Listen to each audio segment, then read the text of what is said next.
नमस्कार दोस्तों, स्वागत है आपका स्टडी फॉर सिविल सर्विसेज में। वीडियो को पूरा देखिए। कोई भी आपका फीडबैक है, कोई सजेशन है, तुरंत वीडियो में कमेंट करके जरूर बताइए। अच्छा लगे तो वीडियो लाइक जरूर कर लीजिए और ऐसे वीडियो लगातार फ्री में पाने के लिए चैनल को तुरंत सब्सक्राइब कर लीजिए और बेल आइकन को जरूर टैप कर लीजिए ताकि आगे भी सारे वीडियो आपको मिलते रहे। यूट्यूब में फॉलो करते हैं तो प्लीज ये वाला फ्री टेलीग्राम चैनल जरूर ज्वाइन कर लीजिएगा। सारे नोटिफिकेशन, सारे अपडेट यहीं पे आते हैं, ध्यान रखिएगा। स्टडी फॉर सिविल सर्विसेज का कोई भी पेड ग्रुप अगर आपको ज्वाइन करना है तो सिर्फ 8564805309697523860445 यही नंबर है हमारे, सिर्फ जहां पे कॉल या व्हाट्सएप कर सकते हैं। इंस्टाग्राम पे हमारा पेज जरूर फॉलो कर लीजिएगा, studyforcivil.services है। ट्विटर पे हमको जरूर फॉलो कर लीजिएगा, @studyforcivils है। सारे क्वेश्चन अटेम्प्ट करिए और स्कोर अपना तुरंत कमेंट करके बताइए। दोस्तों, समीक्षा अधिकारी के प्रीलिम्स एग्जामिनेशन के लिए मॉक टेस्ट की हमारी श्रृंखला में ये 9वां टेस्ट है और इसमें हम 60 प्रश्नों का अभ्यास करने वाले हैं। तो अपनी कमर कस लीजिए और शुरू हो जाइए। पहले प्रश्न को देखिए, पर्यायवाची से आरंभ होता है। 10 प्रश्न हम शुरुआत में यही देखेंगे। तो पहले में कहा गया कि विरंची का उचित पर्याय क्या है, बताइए। कमल नयन, ब्रह्मा, नाहर, शार्दूल, बताइए। तो इसमें अगर देखा जाए, इसमें आप देख रहे हैं जो ब्रह्मा जी का पर्याय है वो विरंची होता है और इसीलिए हम बी को चुनते हैं। कमल नयन कहा जाता है भगवान विष्णु को। नाहर जो है वो, नाहर और शार्दूल दोनों ही शेर के पर्यायवाची। प्रश्न संख्या 2 को देखते हैं। पुरंदर किसको कहा जाता है? सुरपति, शक्र, मधवा और सभी दिया हुआ है। तो ये सारे ही जो पर्याय आपको दिख रहे हैं ये भगवान इंद्र के हैं। पुरंदर, सुरपति और शक्र, साथ में मधवा। तो इंद्र के सारे पर्याय, डी को चुना। प्रश्न संख्या 3 को देखते हैं। किंकर, किंकर शब्द का अर्थ क्या होता है? तो यहां पर आप देखें, भृत्य, अनुचर, परिचारक या सभी। तो सभी होता है, ठीक। यहां हम डी को चुनते हैं। प्रश्न संख्या 4 को देखते हैं। स्वर्ण का पर्याय नहीं है, इसमें से कौन सा नहीं है? स्वर्ण अर्थात सोना। ये प्रश्न रिपीट कर रहा है। तो जातरूप लिखा है, पुष्कल लिखा है, हेम लिखा है और समीरण लिखा हुआ है। तो समीरण देखिए कहा जाता है हवा के झोंके को। ये आपका स्वर्ण का यानी सोने का पर्याय नहीं है। बाकी सारे जो हैं वो स्वर्ण के पर्याय दिखाई देते हैं। अगला शब्द है जिष्णु। जिष्णु ये पर्याय होगा किसका? विविक्त का, विबुधेश का, मेदिनी का या द्विजराज का? किसका होगा? तो आप देख रहे हैं ये करेक्ट आंसर इसका बी हो जाएगा, विबुधेश। विबुध मतलब होता है देवता और विबुधेश मतलब विबुधों के ईश अर्थात देवताओं के भगवान अर्थात इंद्र। तो ये इंद्र का पर्याय है जिष्णु, ठीक। इसके बाद और मेदिनी कहा जाता है धरती को। प्रश्न संख्या 6 को देखते हैं। यहां देखिए वायस। वायस शब्द जो है ये किसके लिए इस्तेमाल होता है? करट के लिए इस्तेमाल होता है, कांड के लिए, पिशुन के लिए या सभी के लिए? तो ये कौवे का पर्यायवाची है और यहाँ जितने भी शब्द आप देख रहे हैं वो भी कौवे के ही पर्यायवाची हैं और इसीलिए 6वें का जो करेक्ट आंसर है वो डी हो जाएगा। प्रश्न संख्या 7, हुतभुक लिखा हुआ है, ये किसका पर्याय है बताइए। तो वैश्वानर का है, अंबक का है, पाथोज का है, मदार का है, किसका है? अब आप ध्यान से देखिएगा, हुतभुक जो शब्द है ना ये वैश्वानर अर्थात अग्नि का पर्यायवाची है, ठीक है। इसके बाद प्रश्न संख्या 8, सहस्त्राक्ष। सहस्त्राक्ष अर्थात 100 नेत्रों वाला, माफ कीजिएगा, सहस्त्र नेत्रों वाला, ठीक है। अक्ष मतलब आंखें, सहस्त्र। तो यहाँ पर जगन्नाथ, पुरोहित और सैंधव दिया है, साथ में तुहिन दिया हुआ है। तो आप ये बताइए कि ये जो सहस्त्राक्ष शब्द है ये किसके लिए काम आता है? कौन से शब्द को हम इसके साथ लगाएंगे? यहाँ पर्यायवाची का है ना, तो करेक्ट आंसर इसका क्या हो जाएगा? बी हो जाएगा। ये सहस्त्राक्ष शब्द जो है ये इंद्र के पर्यायवाची में आता है और पुरोहित जो है वो भी उन्हीं का पर्याय है। इसके बाद प्रश्न संख्या 9 को देखिएगा। कबूतर का पर्याय नहीं है। परेवा, कलघोष, हारीत, रक्तलोचन। सही जवाब क्या होगा? बी हो जाएगा। कलघोष कहा जाता है हंस को, बाकी जितने हैं वो कबूतर के पर्याय। और अंतिम देखिए पर्यायवाची में आकाश का पर्याय नहीं है। अटल, दिव, नाक और फलक। तो अटल शब्द जो है ये आप देख रहे हैं ये आकाश का पर्याय नहीं है। बाकी जितना आप देख रहे हैं वो सभी, दिव भी, नाक भी और फलक भी अंतरिक्ष के पर्याय होते हैं और आकाश के पर्याय में भी उसको डाल दिया जाता है। तो ए को चुना। प्रश्न संख्या 11 को देखिए, विशेषण वाला। उसका लड़का लंबा है। अब इसमें विशेषण क्या है आपको बताना है। तो उसका लड़का लंबा है। अब यहाँ ध्यान से देखिए, उसका लड़का, यहाँ उसका शब्द जो है ये लड़के की ओर इशारा कर रहा है और उसकी विशेषता क्या है कि वो लंबा है। तो यहाँ विशेषता बताने के लिए जो शब्द इस्तेमाल हो रहा है वो लंबा है, जो कि गुणवाचक विशेषण है, इसीलिए इसमें बी को चुनेंगे। इसके बाद प्रश्न संख्या 12 को देखिए। पांडु शब्द जो है ये असल में क्या है? मतलब ये क्या है, विशेष्य है कि विशेषण है? तो ये दोनों है। अगर नाम के लिए पांडु इस्तेमाल हो रहा है, जैसे महाराज पांडु, पांडवों के पिता, तो उस हिसाब से देखा जाए तो संज्ञा है। और पांडु शब्द का मतलब होता है पीला, तो पीला जो रंग है ये गुणवाचक विशेषण में आएगा, तो उस हिसाब से विशेषण है। तो दोनों तरीके से काम आता है। प्रश्न संख्या 13 को देखिए। चतुर व्यक्ति से प्रश्न पूछो। इस वाक्य में विशेषण क्या है?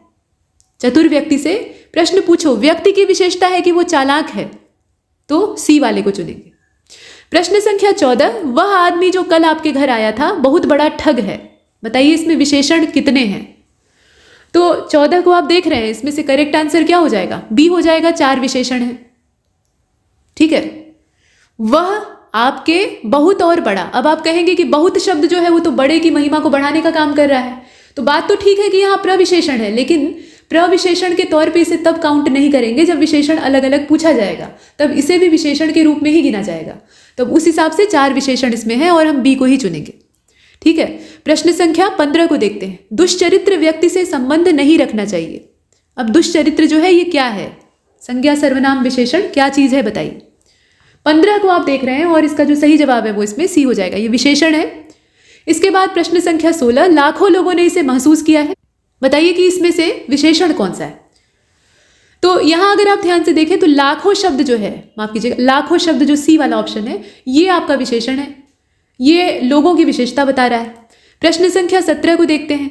विशेष्य शब्द वो होता है जो वाक्य में जिसकी विशेषता बताई जाती है वो विशेष्य होता है, तो इसमें से आप छांट लीजिएगा कौन सा होगा। इसके बाद प्रश्न संख्या 18 को देखते हैं। मोहन एक अच्छा विद्यार्थी है, मोहन एक अच्छा विद्यार्थी है, इस वाक्य में विशेष्य क्या है।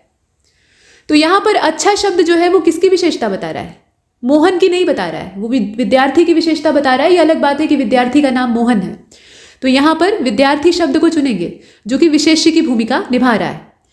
8 बड़े चोर पकड़े गए, पुलिस की लापरवाही से आधे चोर भाग गए। अब कौन से हिस्से में विशेषण विशेष्य संबंध नहीं है बताइए, मतलब विशेषण और विशेष्यों का आपस में जोड़ नहीं बन रहा है, ऐसा कौन सा इस पूरे वाक्य में हिस्सा है। तो 19वें का अगर करेक्ट आंसर आप देखेंगे तो इसका सी हो जाएगा, पुलिस की लापरवाही। यहां पर कोई भी ऐसा विशेषण विशेष्य का ताल्लुक नहीं दिखाई दे रहा है। बाकी बड़े चोर, आधे चोर, 8 बड़े चोर, इसमें आप देख रहे हैं कि विशेषण और विशेष्य दोनों साथ में आ रहे हैं। प्रश्न संख्या 20 को देखते हैं।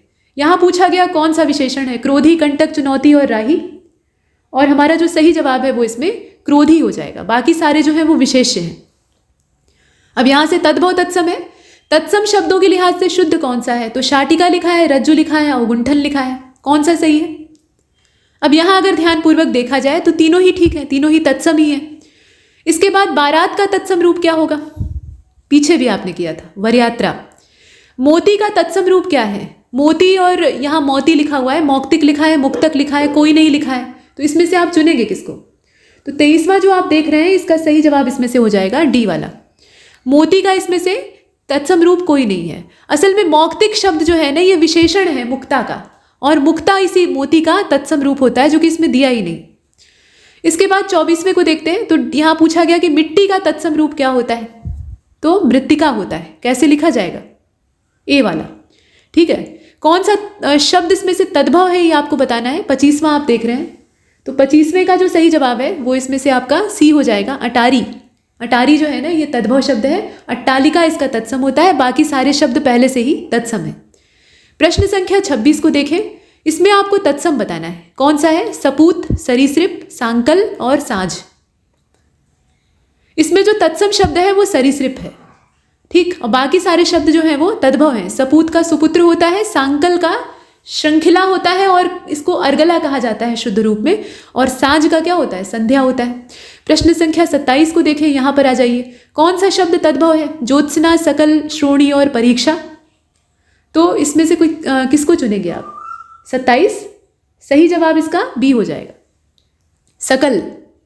इसके बाद अखरोट, अखरोट का तत्सम तो आप जानते हैं क्या होना चाहिए, ठीक है, अक्षोट। आयोग ने दिया था, इसमें गलती पूछे गए प्रश्नों में नहीं होनी चाहिए। यहाँ 29वें में सही तत्सम आपसे बताने के लिए कहा जा रहा है, कौन सा है। तो इसमें लिखा हुआ है पारपत्र, उलूखल, परिवाज्रक, परिव्राज्य असल में, और सभी दिया हुआ है। तो हम सभी को चुनेंगे क्योंकि सारे ही शब्द जो हैं वो तत्सम है। पर इसमें पारपत्र का मतलब पासपोर्ट होता है, ठीक है। इसके बाद 30वें प्रश्न को देखिएगा। यहाँ पर तत्सम जो नहीं है वो आपको बताना है। बलिवर्द, ईक, मधुक और कनिष्ठ दिया हुआ है। तो बलिवर्द जानते हैं किसको कहा जाता है, बैल को, तो ये आपका तत्सम है। बाकी ईख जो आप देख रहे हैं ना, यही एकमात्र ऐसा है जो कि तत्सम नहीं है। मधुक महुए को कहा जाता है, कनिष्ठ मतलब छोटा, तो ईख जो है इसको इक्षु बोलते हैं, जो कि यहाँ नहीं दिया था, तो हमने बी को चुना। प्रश्न संख्या 31 को देखते हैं। वर्तनी आ गई। अब यहाँ पर आपको अशुद्ध वर्तनी वाला शब्द पकड़ना है, कौन सा है। तो लिखा हुआ है पुष्पांजलि, ऐसे लिखा है, देखिए, निरपराध भास्कर और उज्जवल।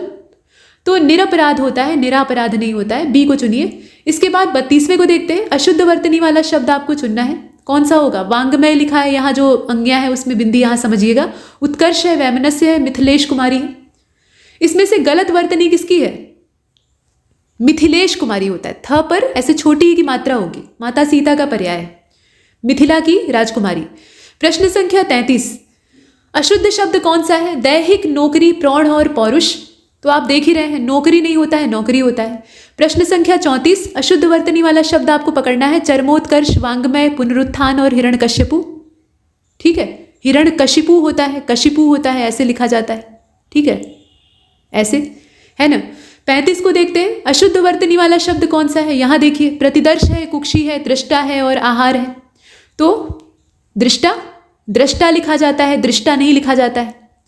इसके बाद 36 की ओर चलते हैं। अशुद्ध वाक्य कौन सा है ये आपको पकड़कर बताना है। तो गौतम ऋषि की पत्नी का नाम अहल्या था, इस कार्य में बहुत विलंब हो गया। रसगुल्ला बहुत, यहाँ देखिए, रसगुल्ला बहुत स्वादिष्ट है, एक गुलाम की माला खरीद लेना। अशुद्ध वाक्य आपको तलाशना है। तो अब 36वां जो है ना, इसमें कायदे से उत्तर जो है वो डी वाला हो जाएगा, है ना। ये आप देख रहे हैं, बाकी जो है वो ठीक है। ठीक है, और यहाँ स्वादिष्ट नहीं होगा, स्वादिष्ट होगा, ठ होना चाहिए। और बाकी जितने दिए हैं वो सही, इसमें सही दिए हुए हैं। यहाँ खड़ी पाई होना चाहिए, यहाँ पूर्ण विराम होना चाहिए था, जो कि नहीं दिया है। पूर्ण विराम सभी में लगा लीजिएगा। यहाँ एक गुलाम की माला नहीं, बल्कि गुलाब की एक माला खरीद लेना, ऐसे होना चाहिए था। इसके बाद 37 को देखते हैं। यहाँ पर कहा गया कि कौन से शब्द की वर्तनी ठीक है। उज्जवल लिखा है, इक्षु लिखा है, प्रकांड लिखा है और सभी लिखा है। तो सभी ठीक है, जितने शब्द दिए हैं सबकी वर्तनी ठीक है। प्रश्न संख्या 38, कौन से शब्द की वर्तनी गलत है? केवल्य लिखा है, चरमोत्कर्ष लिखा है, कौशल्या लिखा है और सभी लिखा है। तो इसमें तो सारे ही शब्दों की वर्तनी गड़बड़ है। कैवल्य होता है, यहाँ ए की मात्रा होगी। चरमोत्कर्ष ऐसे नहीं लिखा जाता है, चरमोत्कर्ष लिखा जाता है, र पूरा रहेगा, है ना। और कौशल्या में छोटा सा नहीं बल्कि बड़ा श, यानी दंत स की जगह पे तालव्य श रहेगा। तो तीनों ही गलत लिखे हुए हैं। प्रश्न संख्या 39, कौन सा शब्द शुद्ध है? कौरवाकर्षण, जाज्वल्यमान, प्रफुल्ल और प्रोषित। तो किसको लिखेंगे, मतलब किसको चुनेंगे? तो 39 आप ध्यान से देखिएगा, इसका सही जवाब हो जाएगा सी वाला। प्रफुल्ल शब्द इसमें सही है, बाकी कौरवाकर्षण, जाज्वल्यमान और प्रोषित, ये तीनों ही शब्द जो लिखे हुए हैं ये यहाँ पर गड़बड़ है। हालांकि इनमें भी वर्तनी दोष बहुत ज़्यादा नहीं है, लेकिन थोड़ा सा जो व्यंजन संधि के नियम है उसके हिसाब से थोड़ी समस्या है। अब जैसे प्रोषित आप देख रहे हैं, तो प्रोषित की जगह पे प्रेषित होना चाहिए। जाज्वल्यमान आप देख रहे हैं, है ना, कौरवाकर्षण देख रहे हैं। प्रफुल्ल इसमें सर्वथा शुद्ध शब्द है, तो सबसे ज्यादा जो शुद्ध है उसी को चुनना था, तो सी को हमने चुना।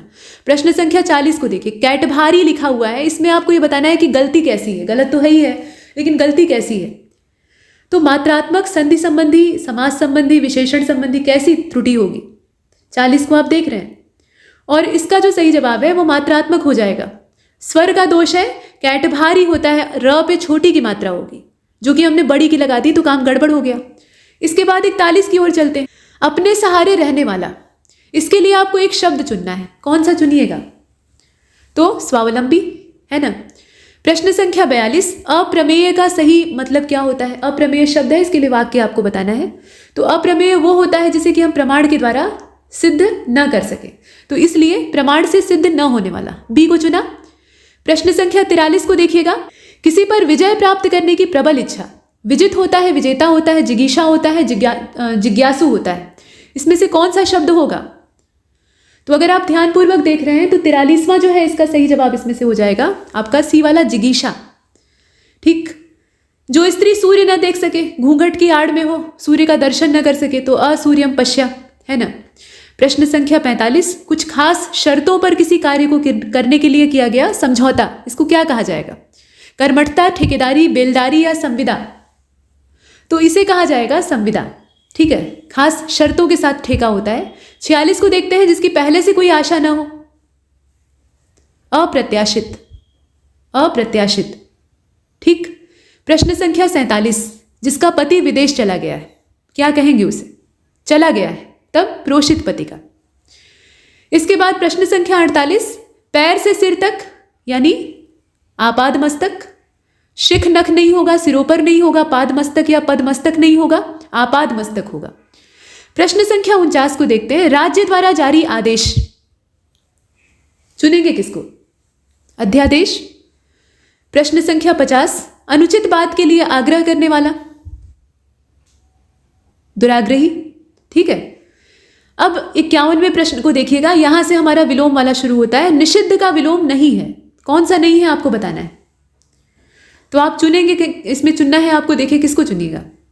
तो निषिद्ध का विलोम नहीं है कौन सा? विहित नहीं है, अनुशंसित नहीं है, स्वीकृत नहीं है। तो विहित, अनुशंसित और स्वीकृत तो तीनों हो जाएंगे, लेकिन वर्जित शब्द जो है ये निषिद्ध के ही काम का है, मतलब उसी का पर्याय आप समानार्थी कह सकते हैं, लेकिन ये इसका विलोम नहीं है, तो बी को चुना।